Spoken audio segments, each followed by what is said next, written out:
আসসালামু আলাইকুম প্রিয় এসএসসি ২৫ ও এখন তো তোমরা একাদশ শ্রেণীর শিক্ষার্থী। আশা করি সবাই অনেক ভালো আছো। আজকে তোমাদের জন্য এনেছি সময় ব্যবস্থাপনা ও পড়াশোনার কৌশল সম্পর্ক নিয়ে। বেশি কথা না বলে চলো শুরু করি। এক সময়ের গুরুত্ব।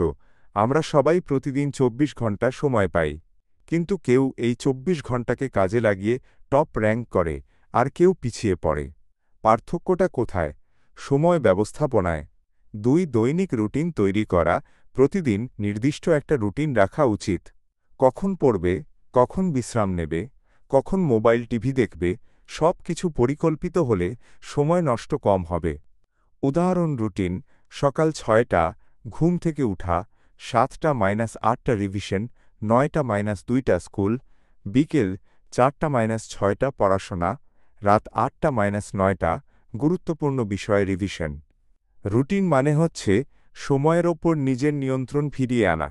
৩. SMART টার্গেট ঠিক করা।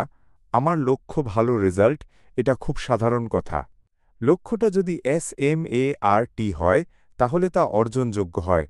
SMART মানে স্পেসিফিক, স্পষ্ট লক্ষ্য, মেজারেবল, পরিমাপযোগ্য, অ্যাচিভেবল, বাস্তবসম্মত, রেলেভেন্ট, গুরুত্বপূর্ণ, টাইম বাউন্ড, সময়সীমা নির্ধারিত। উদাহরণ: আমি আগামী ৩০ দিনে ইংরেজির ৫টি অধ্যায় শেষ করব। ৪. পড়াশোনার কৌশল: কিভাবে পড়লে ভালো মনে থাকবে? অ্যাক্টিভ স্টাডি টেকনিক: নোট তৈরি করা, নিজের ভাষায় চিহ্নিত করে পড়া, হাইলাইটার ব্যবহার করে, বন্ধুকে বোঝানো, যা শিখেছ সেটা কাউকে বোঝাও। Practice, recall, revise. Pomodoro technique: ২৫ minute পড়ো, ৫ মিনিট বিরতি, ৪ বার এমন করার পর ১৫-২০ মিনিট বিশ্রাম। এতে মনোযোগ বাড়ে ও ক্লান্তি কমে। ৫. মোবাইল ও সময় নষ্টকারী জিনিস থেকে দূরে থাকা। পড়ার সময় ফোন সাইলেন্ট বা এয়ারপ্লেন মোডে রাখো। সোশ্যাল মিডিয়া ব্যবহারের নির্দিষ্ট সময় নির্ধারণ করো। যদি তুমি মোবাইলকে নিয়ন্ত্রণ না করো, মোবাইল একদিন তোমার ভবিষ্যৎকে নিয়ন্ত্রণ করবে। ৬. সপ্তাহে একদিন রিভিশনের জন্য রাখো।